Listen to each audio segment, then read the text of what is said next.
الاهلي يتصدر الدوري المصري. طالما قلت لك الاهلي يتصدر الدوري المصري، اعرف انه في عز ما هو واقع دلوقتي متصدر الدوري المصري. ومش كده وبس، طالما تصدر اعرف ان هو مش هينزل.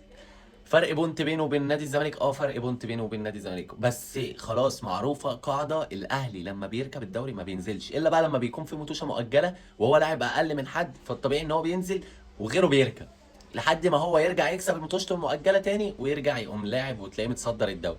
الاهلي في عز ما هو في اسوأ حالاته بقى بيعرف يكسب ومتصدر دوري في اسوأ حالاته يعني. الزمالك في اسوأ حالاته بيبقى مركز ثالث رابع، الاهلي في اسوأ حالاته مركز اول دلوقتي، فرق بونت عن المنافسين اللي تحتيه. غير كده بقى الاهلي بيلعب يعتبر مش بالتشكيله الاساسيه اصلا، بيلعب بتشكيل 3-4-3: رامي ربيعه، اشرف داري، ياسر ابراهيم، دول الثلاثه اللي ورا. وعندك بيلعب بالشحات هاف رايت، شحات بيلعب بيه هاف رايت، اكرم توفيق مع مروان، وعندك في الشمال يحيى عطية الله، وقدامهم قفشه امام وسام ابو علي. تشكيله هي الغريبه ما حدش كان متوقع، لان اصلا كولر ما بيلعبش بيها. الله يمسيه بالخير البروف بقى، هو فيريرا اللي كان بيلعب بالتشكيله دي، لعب بيها كسب. يعني كان ممكن يسجل اكتر من اتنين اصلا، غير الجون الاوفسايد اللي اتحسب ولا الجون اللي متلغى ده عامه. كان ممكن يكسب اكتر من كده باسهل سهوله، يعني ما فيش اسهل من كده. وانا عندي بس عتاب على امام عاشور، معلش يعني. هي ايه البالونه دي؟ انت كنت في عيد ميلاد يا بابا يعني؟ انت كنت في عيد ميلاد ولسه راجع، فانت ما لحقتش حتى تاخد تورته ولا اي حاجه، فالبالونه لزقت فيك. واشمعنى بيضه؟ ما انا عايز افهم حاجه يا اسطى. يعني اي سيناريو هتتخيله هتلاقيه موجود في الاحتفال ده. يعني انت بتثير الجدل، جايب بالونه لو غيرت لونها عادي، وربنا ما حد هيدقق، ممكن احتفال زي اللاعب اللي كان في الدوري الانجليزي دوت واحتفل بيها عادي. انما اشمعنى بيضه؟ ما هي الفكره في كده، انت جايبها بيضه وبتنفخ وبتفرقعها ولا بتفسيها. طب ما انت عايز تثير الجدل.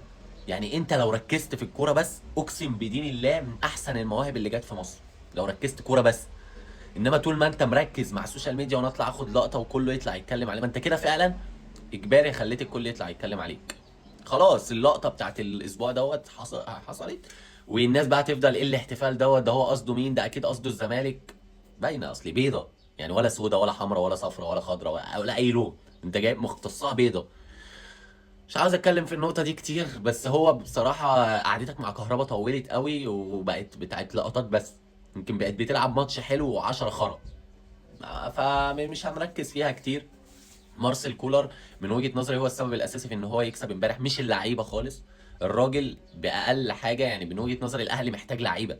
الاهلي انت شفت وصلنا لايه؟ الاهلي محتاج لعيبه ومحتاج يدعم بلعيبه، محتاج فيرويد مع اسامه ابو علي، محتاج هافات، محتاج باك. يعني انت متخيل ان الناس مفتقده محمد هاني في الباك رايت؟ دي حاجه كانت يعني الناس كانت بتشتم محمد هاني، دلوقتي هم حاسين بقيمته، وهو وعمر كمال. يعني حاجه غريبه قوي قوي قوي. اكرم توفيق هو بتاع يعني زي ما قال، والله زي ما قال خالد الغندور تايكوندو مثلا، ايه انما ككوره ما الراجل ما فيش اوفرلاب، ما فيش كوره، ما فيش. هو الراجل يقطع لك كور ويفسد لك هجمات حلوه قوي، انما اي حاجه تانية مش موجود. النادي الاهلي هتصدر الدوري ويكسب بسهوله. يعني سموحه جت الشوط الثاني بقى شكلها غير، وعرض واستحواذ وبتاع، بس هي عايزه الاهلي. بكل سهوله الاهلي يتصدر الدوري المصري، بكل سهوله الاهلي بيقدر يكسب، بكل سهوله الاهلي في عز ما هو واقع بيقدر يكسب. ودي حاجه مش هتلاقيها غير في النادي الاهلي بس اصلا.